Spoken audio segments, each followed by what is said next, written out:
Today we will be going over my mile progression from freshman year in high school all the way up until last year. Let's just start off with freshman year of high school. I ran 4:26 in the mile. So that's pretty good for a freshman in high school. The talent was there. So then sophomore year, I made a nice steady jump to 4:19 in the mile off of my dad's training. You can see all of this in the sub 4 story, a great video series of basically my life, detailing my training throughout childhood all the way up to now. Then we got junior year of high school where I made a big jump again and ran 4:11 for the full mile. That was a huge jump for me from 4:19, and running 4:11 back in the day for high schoolers was pretty solid, so that helped me get into Georgetown. Then senior year of high school, I actually had mono in the winter, so I ended up not PRing in the mile. I ran 4:12, so that's the first one on our chart right here of a non-PR year. 2016 rolls around, freshman year of college, first year getting coached by the amazing Brandon Bonzi, and I ran 4:03. Actually,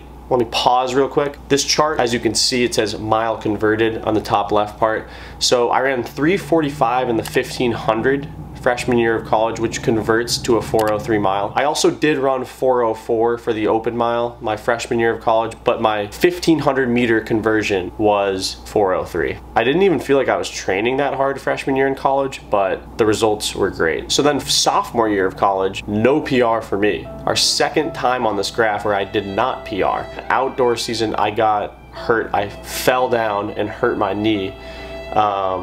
Yeah, so I was out and I ended up redshirting my sophomore year outdoor track. I ran some unattached races and ran a 3:46 1500 meter, which equates to a 4:04 mile. So sophomore year was a bummer in college because I didn't PR. And then junior year in college, we've got in 2018, finally a big jump again. I ran 3:41.9 1500 meter, which converts to 3:59 in the mile. And I remember junior year, for most of the year, I didn't have that much success, but I finally got hot at the end of the year and had a big PR. And now we've got 2019, over 3 years ago now. In 2019 in the winter, I had my first and only official sub 4 mile. I have the title for one of the slowest sub 4 miles out there. I ran 3:59.97, barely under sub 4. I did that at Boston University, so everyone was saying like, yeah dude, you broke 4, but it was at BU, which is notorious for being the fastest track out there. So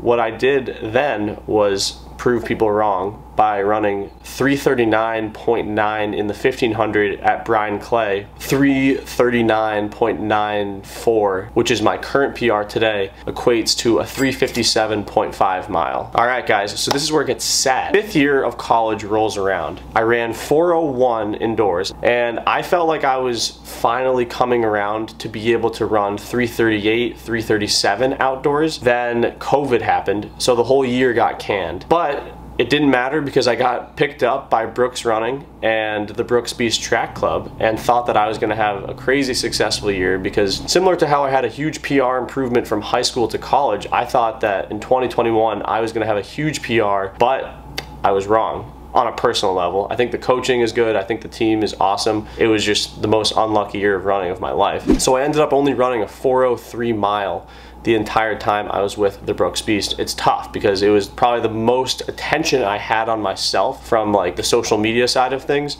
and it was the biggest failure I've ever had in my life. So finally we've got last year, 2021, 2022, where I picked up the slack again and went back down to a 4 flat 0.00.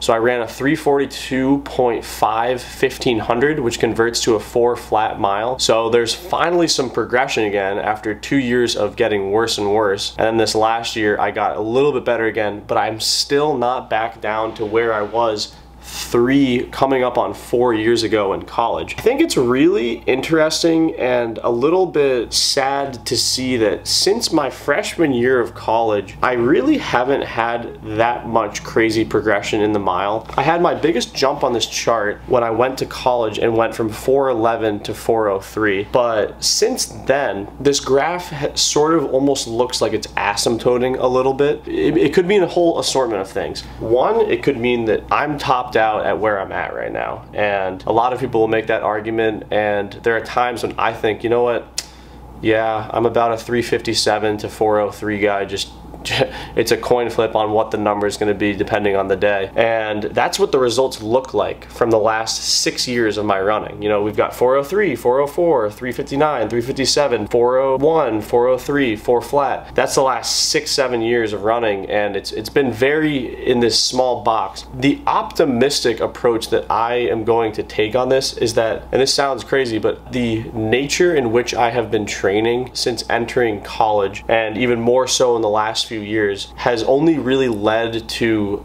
acute fitness. What I mean with acute fitness is that, like, I do all these hard workouts throughout the year, and you see me in these videos going from pretty bad shape to getting really fit and then finally peak shape.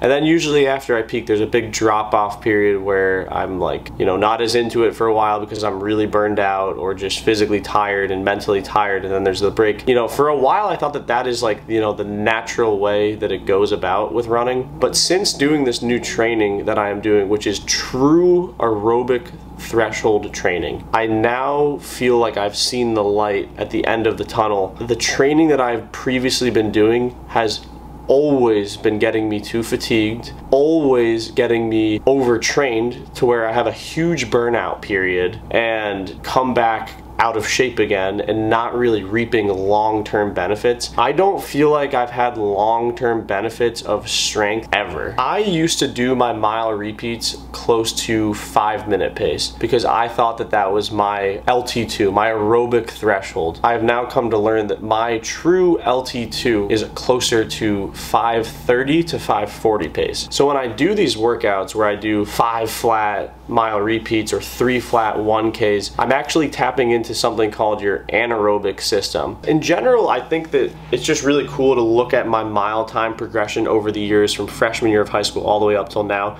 And I think that these data points are going to be really important to use for future training stuff. I really do think that this graph helps me see that a lot of the training stuff I've been doing over the last 6 years, you know, it's really good. It gets me to a certain point, and that certain point might be my physical limit. However, I don't think so, because I'm an optimistic person, and I think that the training I've been doing for the last 6 years has its limitations on where it can take you, and the training I am doing now, I think, can take you to a different level. I'm sure there are going to be several more ups and downs with the way that the training works that I'm doing and trial and error periods, but I truly do think that the training I am doing now will have significantly more long-term effects on true aerobic strength, which in turn will help me run a faster mile time. Thank you for watching this video. We've got a workout one coming up soon. If you guys want more videos like this, I have my 800 progression I could do as well. Let me know if you want to see more.